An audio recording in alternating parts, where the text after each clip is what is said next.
আজকের দিনটা আমার জন্য একটু স্পেশাল ছিল। মেয়ের বন্ধুরা এসেছে বাড়িতে অনেক দিন পর।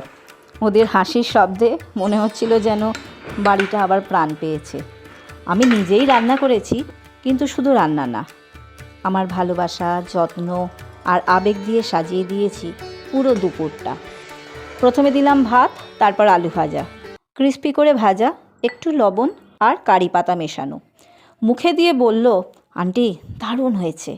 তখন মনে হলো এই তো আমার প্রাপ্তি। মুগের ডাল সোনালি রঙের, কড়াইয়ের শব্দ, ফোড়নের গন্ধ যেন বলে দিল, তোর জন্যই তো করলাম রে।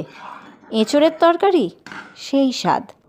মাছের ঝাল এলো, গরম গরম ভাতে মাখিয়ে খাওয়া, টক টক ঝাল ঝাল, কাঁচা লঙ্কা আর টক দইয়ের মেলবন্ধন।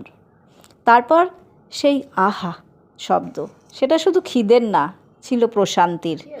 মাংসটা আজ ওর বাবা রেঁধেছিল, ধনেপাতা আর অনেকখানি ভালোবাসা জড়ানো।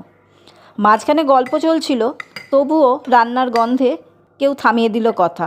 বলল, খুব ভালো হয়েছে আঙ্কেল। এই রান্নার গন্ধটা যেন বাড়ির মতো। আর শেষে টমেটো আমসত্ত্ব চাটনি, লাল রঙের মিষ্টি টক চাটনিটা মুখে দিতেই ওদের চোখ বড় বড় হয়ে গেল। খুবই মজাদার, আমার মন ভরে গেল।